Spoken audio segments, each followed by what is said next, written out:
Hey everybody, welcome to another match analysis. Haven't been here before, lol. Um, so yeah, hopefully the audio issues will be fixed this time. So let's just dive straight into it. I mean, like we're going to be I'm going to be going over the 12 minutes, so bear with me as I still say the same stuff over the same stuff over the same stuff.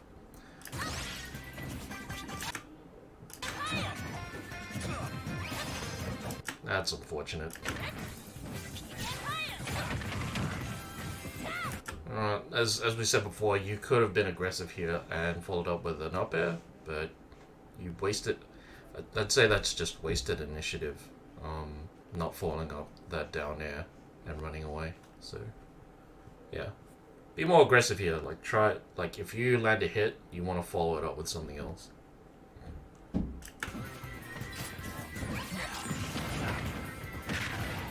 Like that. Like literally, instead of the down air, you did a back air, and then you tech chased, which is exactly the aggression we're looking for. Oh yeah, this. So like remember, um, you're over committing to the up smash here. So oh man, but how could you say that if this is the first time watching it? Oh, I don't know. You ever played Far Cry 3? Have I ever told you the definition of insanity? Like, at first time I heard it, I thought he was bullshitting me. So boom, I shot him. But turns out he was right. So then everywhere I looked, everybody doing the exact same thing, expecting shit to change. This is what you should be thinking about here as well. If things aren't working, don't commit to doing the same thing expecting it to change, because that that is the definition of insanity.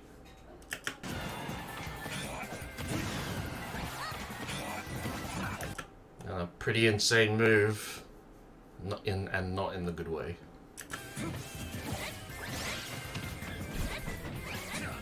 Alright, so you do exactly what I do. We've probably said this before, but you dodged twice here. So, and all that ever really left you was being stuck on this edge. A more competent Ness would be like short hopping, naring you right now. So if the dodge if the dodge gets you out of dodge, maybe jump and get out of that Ness range.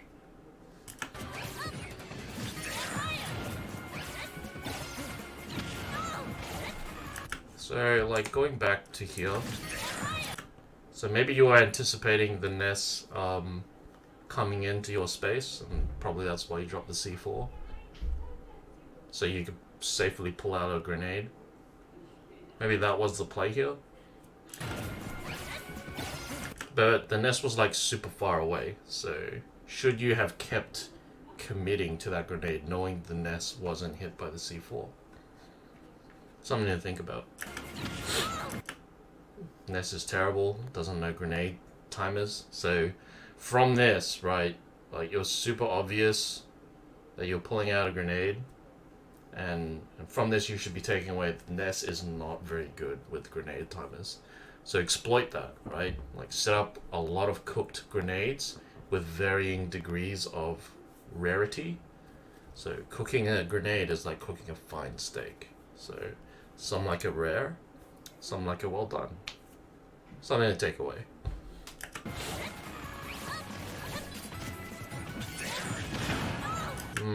Like that combo. But I feel like that is your only play on platforms. So I don't know. Like try exploring other options.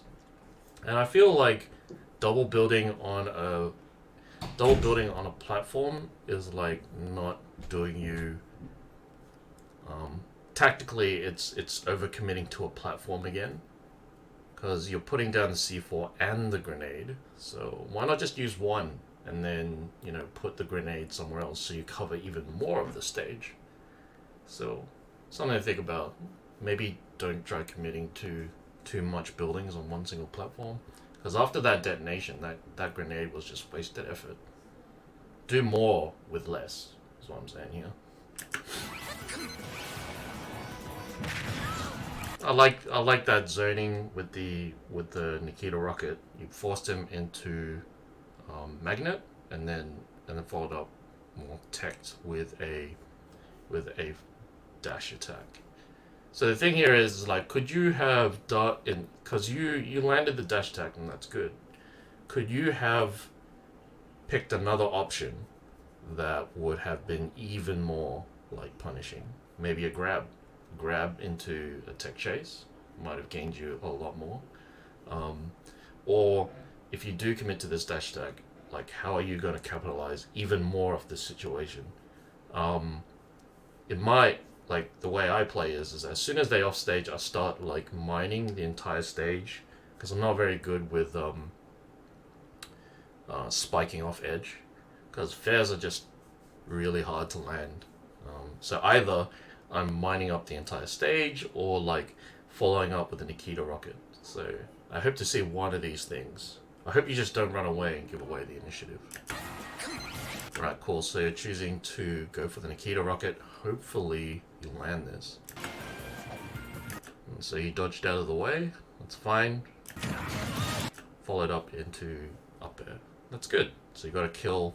So that's good. Good capitalization. Hopefully, like try exploring other options, but still very good play. So like we've been here before, or have we? You're attacking him whilst he's invincible. So this C4 that you dropped on the platform, the Nikita rocket you managed to land, doesn't mean anything, right? So you got to be aware of this. In a situation like this, like there's no gain from like engaging. So just disengage and wait for his invincibility to go away. So like with Snake, you can still do things even though you can't, harm them directly. You can start littering the stage by like, dropping all your projectiles everywhere, and then shutting down his movement options. So you could do that. Build up the stage, avoid him. Mainly though, like the thing you need to focus on is any damage you take from when he's in this state is super preventable. And so if you take any damage from this from like 64, if you take any damage of that, that's your fault. Alright, so you got hit for 12%. So super preventable. Could have just ciphered up and then just waited, right? But so we're seeing that platform play again. I guess you got you back to the stage, but I don't know, like it seems like that's your only play.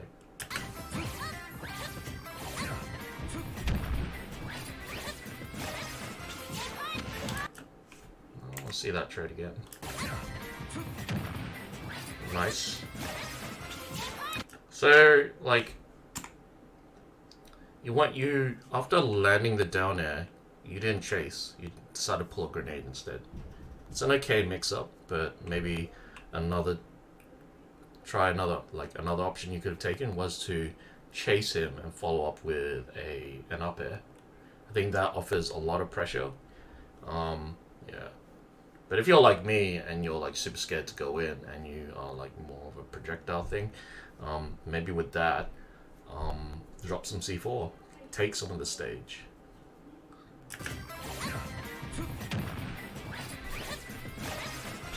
See, like, you pulled a grenade, but I didn't see like how that grenade gave you any value because you literally just let it go as soon as you spawned it. So let's just choose that option, yeah, where you pull the grenade. So what options do you have here? Like you can pull a grenade, right? The best thing you could do is pick it up and then wait for the nest to come in and then throw the grenade at him. So therefore the grenade is somewhat cooked and the nest and the nest will react to that, and then you can react to his reaction, right? So if you are going to pull a grenade in this case, at least pick it up and cook it for a bit, right? Because I think you panic here, right? You pull the grenade, Ness is like, oh, I'm going to attack you. I don't know why Ness goes for a four. Is that a forward air there? Yeah, I don't know why Ness did a forward air there. Alright, forward air into back air. So maybe the Ness was predicting that you're going to jump with a grenade, but why? And what did you do?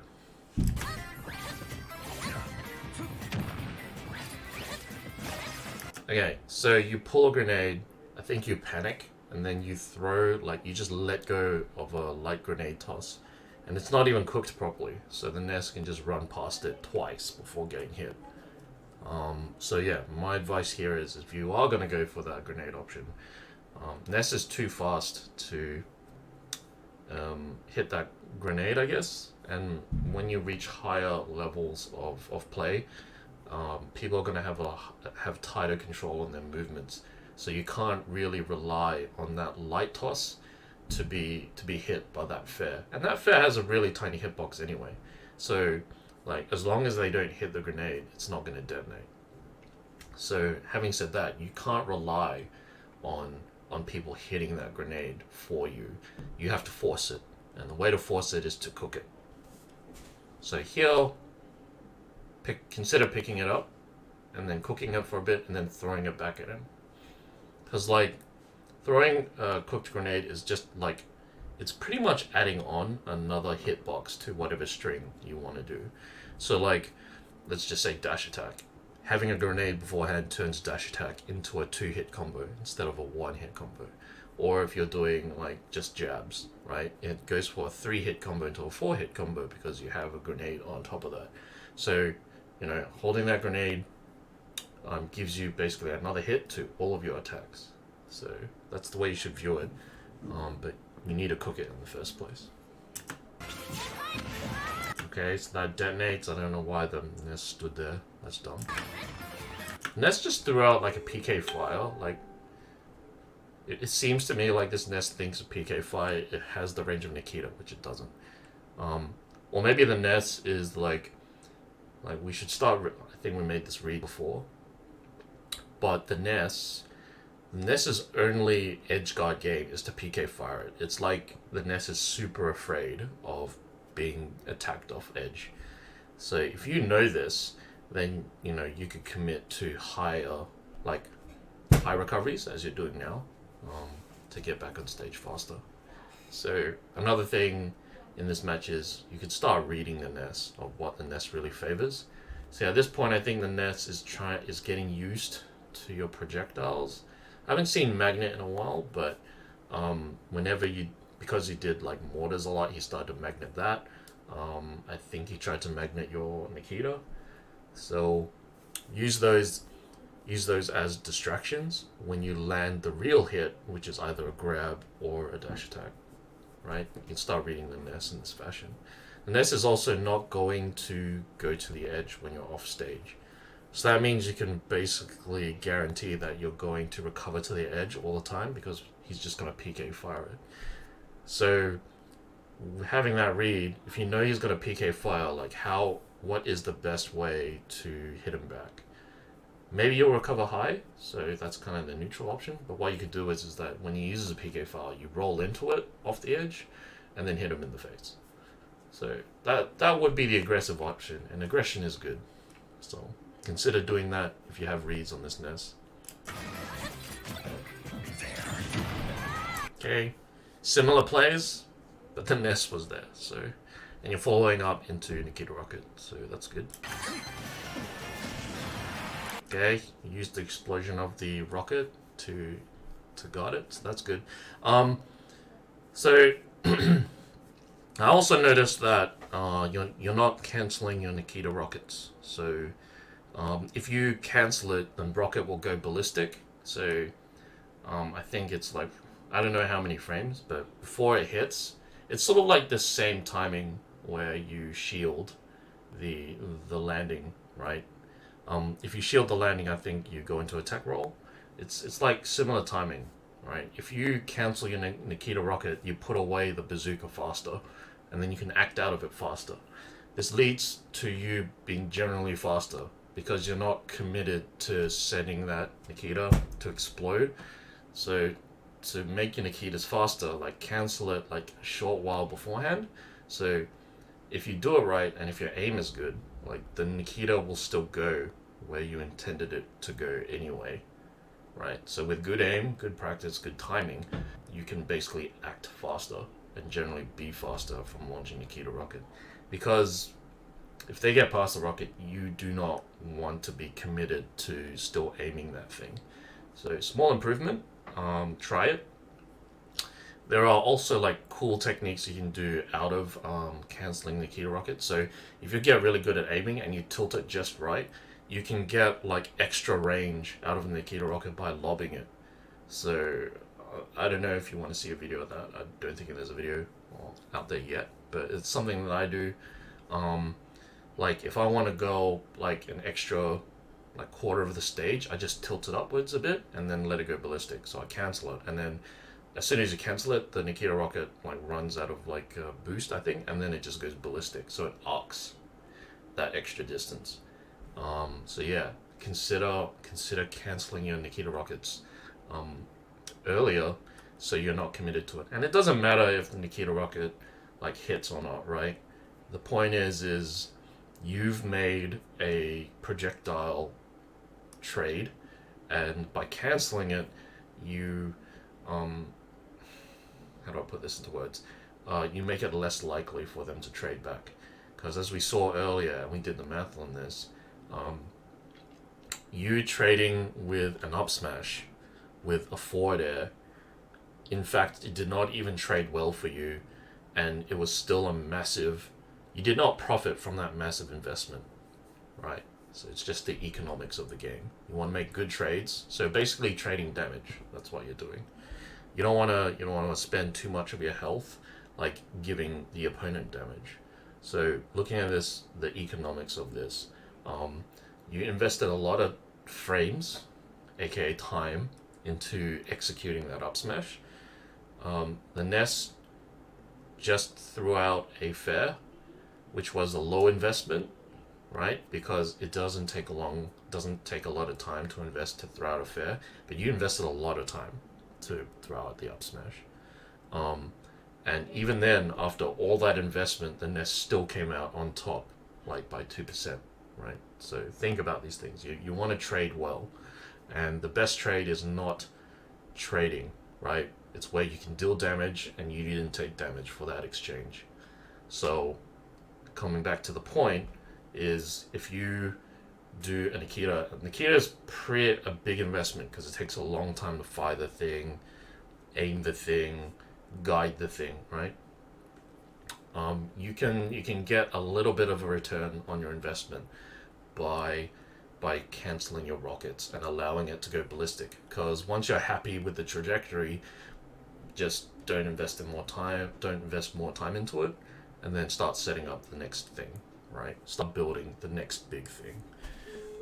Small improvement, you know, like it's good that you aimed at the edge, right? And like you purposely detonated it before, then you basically impacted it with the surface, so the hit zone hit the nest, so you got that extra range. But you could easily do that with a cancel Nikita too, so something to consider. So I don't know what that was. Maybe it was just a poor read. But, you know, like, once again, you don't have to commit to leaving the rocket up there. You can actually guide it back, so guide it around this corner, and then once you're happy with the trajectory, you aim at a spot where you want the rocket to go. And this is all coming back to canceling that Nikita rocket. So you could do this as well. So if you know you missed, you can actually bring it around and then aim at a spot where it's favorable to you, because, you know, up here does nothing, but you can send it around and aim it more. I'm not sure if you have time in this instance, but consider it. And also, like, once you bring it around the corner and you aim it at a spot where you want, you can cancel it and then not invest any more time. And then you know the rocket's going to be there, which means you want to probably engage. So if you want to drop, you can actually bring it to the side, and if you have really good aim, you can drop it and you thread the needle and it'll drop down here. Or you can fly it around a little bit more time, aim it so that it'll fly closer to you, and then you generally want to engage around this area because that rocket is coming in as well. So those are your options, but up here the rocket does nothing. So maybe you were just being defensive here and cutting your losses. But other options, right? Other options is good. So I don't know if the nest knew the rocket was up, but the nest jumped into it, so it didn't hit, which is unfortunate. So super hard read, maybe. Or maybe the nest is just dumb. But what did you do?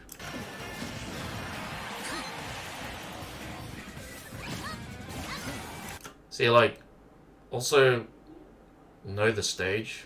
Because, like, I like doing that rocket thing when there's no platforms. So you could essentially set up timed bombs to fall down, right? But this, unfortunately, has platforms, so you can't do that. So yeah, you'll need to work out value for your rockets another way.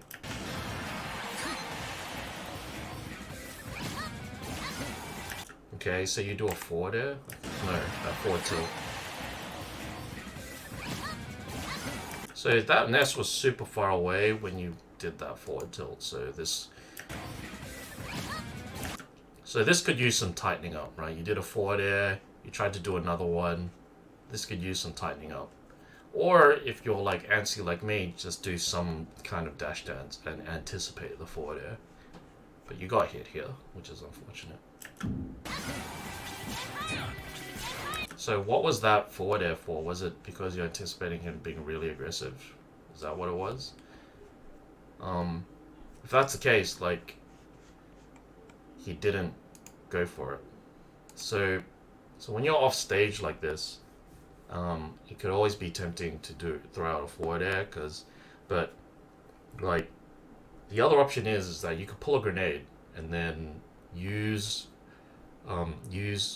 either light throw or medium throw to lock down a landing zone, which is what I do. I pull grenades off the edge. I don't throw out fares because like Snake doesn't have a strong air game, but his recovery is like super good, right? You have so much control over the recovery, and because of our reads earlier, you know that the edge is probably the safest place because he's only going to throw a PK file. All you have to do here, the most safest option here, knowing that read, is to drop down and then like come underneath the stage a little bit and then do an up B so that this slope here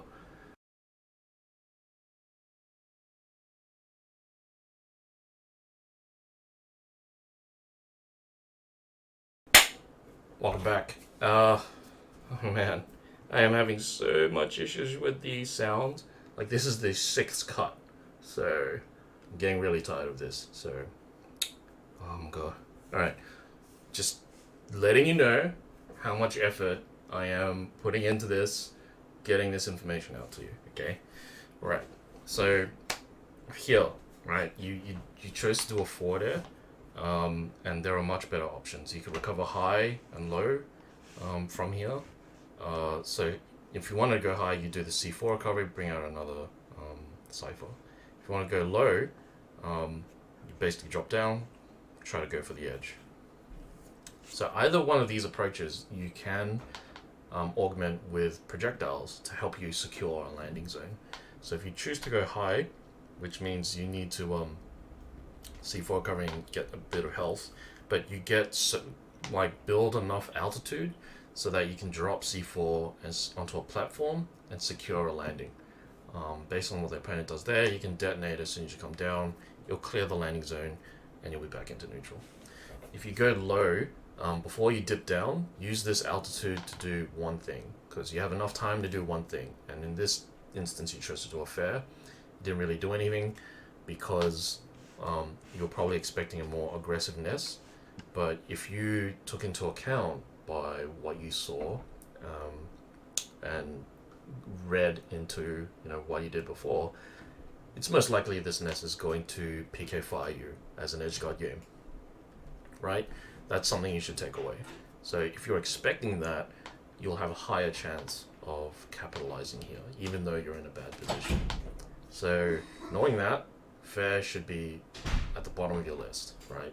So if you know he's going to do that PK fire, then you could just basically dodge past the PK fire and just hit him in the face, right?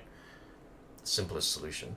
But if you want to be safe and not get hit by the PK fire, drop low, like fast fall low, and then Cypher onto the edge, right? And before you do that, throw a grenade. So the order is, you're here, throw a grenade, wherever that grenade lands becomes your landing zone, just like the C4. And then recover, Cypher into the edge, right? So that would be my plan of choice. So you can even go for the underneath stage recovery. So you could drop down, and then below, like aim for this edge. You could Cypher on this edge, and this edge will push you back to the grabbing point, right? That is the most safest option you can take, because you have the stage guarding you. You go below, and no one's gonna chase you down there. Higher echelons of play will try and chase you down there, but it's the safest recovery in my opinion, especially when you consider the nest is just gonna PK fire you. So those are your options. Pick one, go high or low, but personally here I would go low because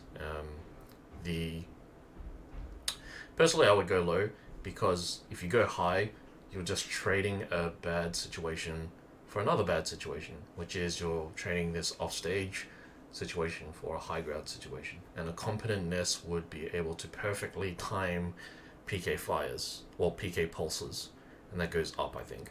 So, gotta be aware of that. So yeah.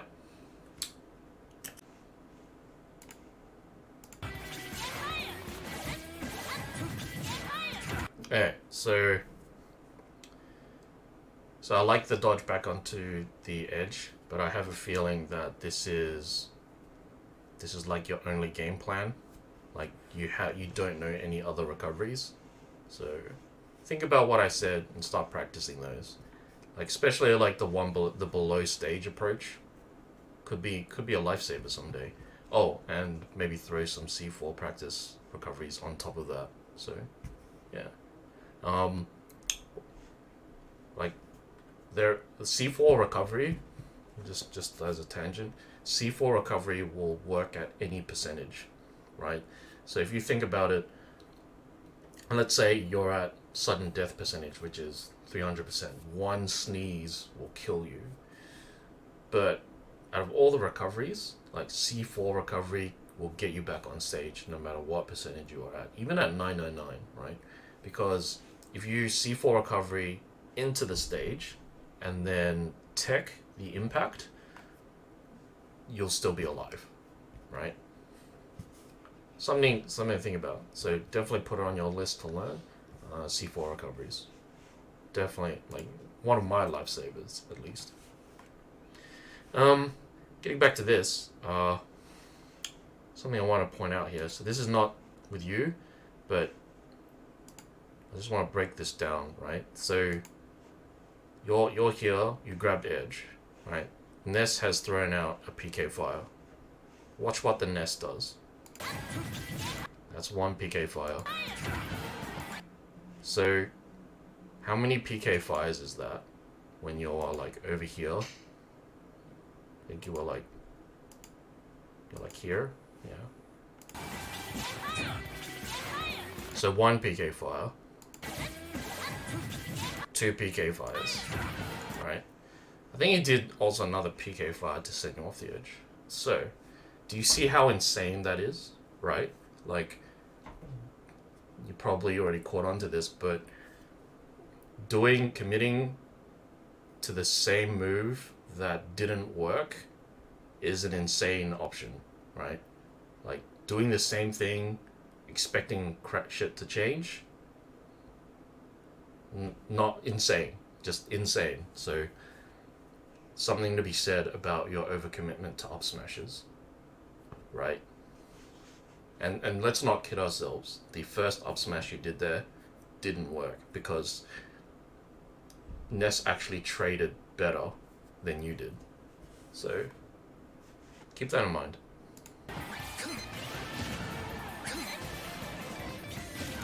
Okay, cool. So see what I mean about that Nikita canceling? But just by canceling Nikita's, you'll be faster because you'll be able to act earlier. Nice kill. You're doing this platform overcommitment play again. Okay, it worked that time. Alright, well, that aside, like, you'll need to try explore other options than just doing that. Anyway, you land the back air, you land the bear, right? But then you see this Ness commit being insane and doing another PK fire. Like, why? Right? Just so insane. Anyway, doing another PK fire, so you run away, right? Maybe I think this was probably a misread. You anticipated the Ness to be here as soon as you landed that bear. So I guess that's forgivable, but this should have been punished, right? You landed the air. You should have seen that you landed the air. So why would the Ness be over here?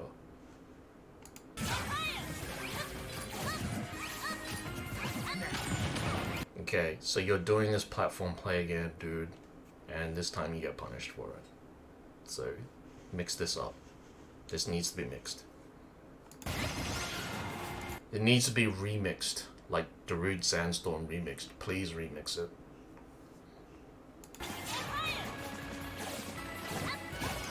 Okay. So, I've seen this footage a lot. I mean, no, I didn't see this footage before. So, I said a lot of stuff about this recovery from down here. So I'm not gonna hop on about that. But I will show you a point where you could have won the game. Right here. See, like, the other thing aside from like exploring your options, like, be more situationally aware, right? So here, you could have won the game. I would have, like, you could have gone for an all-in situation, because if you were situationally aware, you have 3 stocks. You have 2 stocks over Ness, right? So I totally would have respected a all-in right here with a back air. All in, hopefully you get the impact, Ness dies, you win the game, right? Just something I thought I'd point out. Really interesting. You could have won the game here. And even if you, like, whiff and miss, I think you have enough time to do C4 immediately out of this. So you could have done a back air, try to go for that all in, do a C4 and recover. I think you have enough time to do that. At least it's worth trying, right? Because you have nothing to lose if you miss. So try to recover at least. But yeah, like, even if you miss and it turns out the worst way possible, where you lose a stock, you've gotten a lot of mileage of this stock, and even if you lose it, you have 2 stocks over him. So just something to think about. You could have gone for an all-in here and won the game. Okay, so once again, you're gonna mix up your recoveries. You basically did a mod of, like, a slightly changed recovery. You just ciphered and dodged into the edge, but this time you mixed it up by missing that edge and going for an on-stage dodge, which is, like, really suboptimal. So just grab the edge, man. Like, there's no shame in it. It's simple, and, like, if you come underneath the stage with that under the stage angle to recover and grab that edge, it's automatically sweet spot, right? It's auto sweet spot. But I guess you weren't turned around in that case, so The other option is that you recover and then you do a back air, right? So you recover, you're kind of doing backwards, and then you do a back air onto stage. So the back air gives you also really low profile, perfectly timed, gives you really low profile, and it would have been able to trade better. So other options, yeah, explore them.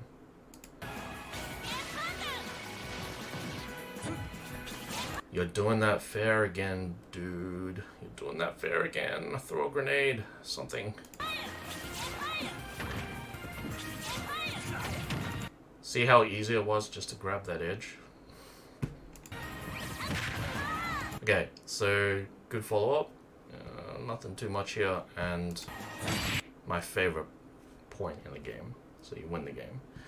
Alright, so I hope the audio is still here. Thanks for watching. This is the end of the video, I think. Oh yeah. Like the forward air kills. I wish I could land more of them. So, thanks for watching. This is my analysis of your match. Hope you got something valuable out of it. Good luck in your weeklies, and I'll catch you in the next analysis. So yeah, but just remember, it's still pretty good. Okay, see you in the Discords.